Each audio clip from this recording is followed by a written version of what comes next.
సింగరేణిని వేలం వేయాలంటూ రాష్ట్ర ప్రభుత్వానికి కేంద్ర ప్రభుత్వం లేఖ రాయడం పట్ల సింగరేణి కార్మికులు తీవ్ర ఆగ్రహం వ్యక్తం చేస్తున్నారు.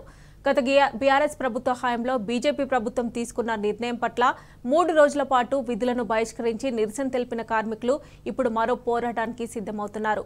సింగరేణి సహజ వనరుల గనులను వేలం వేయొద్దని కేంద్ర ప్రభుత్వాన్ని హెచ్చరిస్తున్న శ్రీరాంపూర్ సింగరేణి కార్మికులతో మా ప్రతినిధి ఉమేష్ ఫేస్ టు ఫేస్. రాష్ట్రంలోని ఖనిజ గనుల వేలంపాటకు సంబంధించిన అంశం ఎన్నికల తర్వాత మరోసారి కేంద్ర ప్రభుత్వం తెర మీదకి తీసుకొచ్చింది.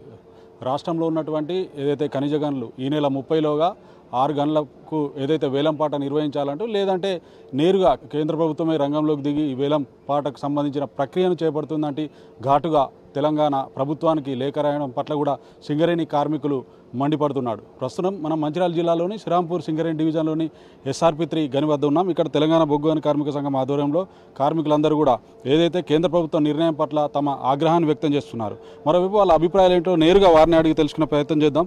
సురేందర్ రెడ్డి గారు చెప్పండి, ఇవాళ మరోసారి తెర మీదకి కేంద్ర ప్రభుత్వం ఏదైతే ప్రైవేటీకరణకు సంబంధించిన అంశాన్ని తెర మీదకి తీసుకొచ్చింది, దీన్ని మనం ఎట్లా చూడవచ్చు?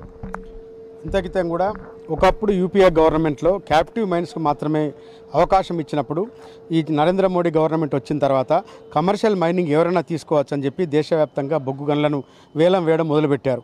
Koyagudem OC3, Sathupalli OC3, శ్రవణపల్లి OC మరియు KK6 అండర్గ్రౌండ్ బావులను వేలానికి పెట్టినా కూడా ఎవరు పోలే.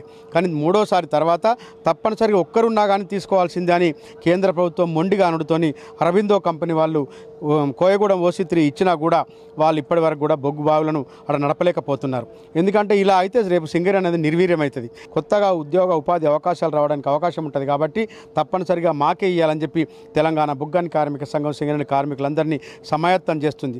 ఒకవేళ కాకుండా వేరే ఎవరైనా వచ్చి తీసుకుంటే కూడా ఇక్కడ వాళ్ళు బావులు నడపకుండా ఏ పోరాటానికైనా సిద్ధంగా ఉంటారని చెప్పి సింగరేణి కార్మికుల తరఫున ఎలాగైతే తెలంగాణ ఉద్యమంలో ఆ రోజు పోరాటం చేసినామో మళ్ళీ ఈ బావులు ప్రైవేట్ పరం కాకుండా సింగరేణికి ఇవ్వడానికి అలాంటి పోరాటానికి సన్నద్ధమవుతామని చెప్పి తెలియజేస్తున్నాం. ఓకే, థ్యాంక్ యూ అండి. మీరు చెప్పండి, గతంలోనే గత బీఆర్ఎస్ ప్రభుత్వం కూడా నాటి కేంద్ర ప్రభుత్వ నిర్ణయాన్ని కూడా పూర్తిగా వ్యతిరేకించింది. దాదాపు 3 రోజుల పాటు బొగ్గు బాయిలన్నీ కూడా ఆ రోజు ఏదైతే బంద్ చేయడం కూడా జరిగింది.